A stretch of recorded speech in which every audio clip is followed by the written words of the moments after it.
Email, I think, email is one of the most effective ways to quickly test and discover value proposition. Why, you may ask? You may ask me why. Why is email so effective? Well, you know what? I happen to have a slide coming up that provides 4 reasons why it's effective.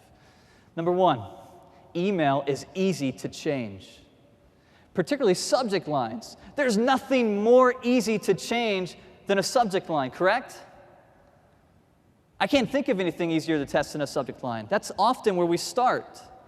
There was a lady 2 days ago, after the value proposition training. She was loving the content. She was excited about it, but her concern was, how am I going to take this back and actually get this into the organization? How can I create this culture of testing and optimization in my company?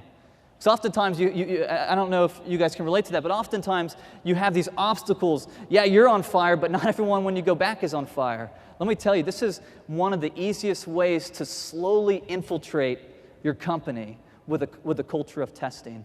You know, no one's going to disagree with you testing a subject line. You're already sending them. Why not throw another one up to test? It's easy. Body copy is pretty easy too. Second reason, it's a large sample size, particularly for the subject line. You can often run 10 subject lines at once and get statistically valid results. You can run 10 different, you might not know what the angle of your value proposition should be. You might have 10 ideas, you may have 15 ideas. You can run a couple tests and knock them all out. You can run different angles of the same value proposition with your messaging. I'll show you some examples of that later. Third, this might be a little counterintuitive. The reason why email is very effective is because it's a highly competitive environment. When you test something like value proposition, you want to test it in an environment that you want to almost like stress test it. There's not many environments that are more competitive than an inbox. Your customer is already posed to try to kill you. They're ready to eliminate you. You've got all these other competing options. You've got hype, everything like that, and they're evaluating them all. If you can find a value proposition in an inbox, you know that value proposition is going to be pretty strong outside of the inbox. And fourth, and probably the most important, we are already doing it.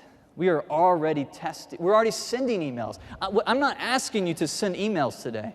You guys are already sending. What I'm saying is, since you're already sending them, let's craft a couple to test the value. What I hope actually in this session, and if I have enough time, I want you to walk away with one test, to go back. It may just be a subject line. You walk away with a test that you can run right away. We do this at Marketing Experiments. How many are you familiar with Marketing Experiments? Okay. Shameless plug here. I'm involved in putting together the webinars for Marketing Experiments. They're free. They're very fun. We had to send emails for those anyway. We're already sending out emails for the web clinic. So we hardly ever let an email go by where we're not testing something, testing a subject. I'm going to show you some subject lines where we actually tested you guys. All right? Here's one.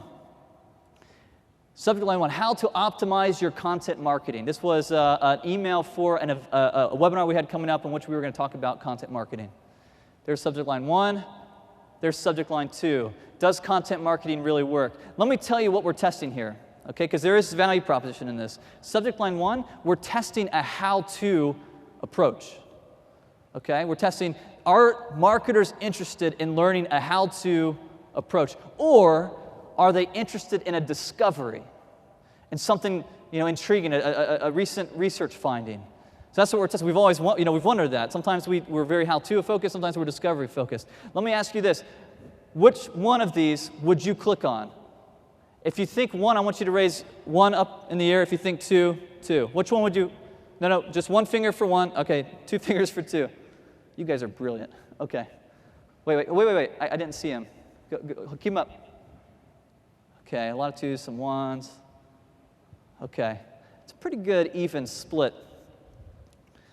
Well, believe it or not, discovery works often. Actually, when we run this test, discovery for Marketing Experiments for that audience, discovery always works. Here's another one: how to effectively use color.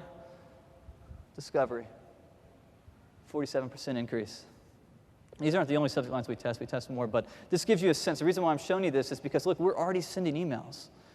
And all we're doing here is we're taking the subject line and we're tweaking it to actually test what is it that drives you.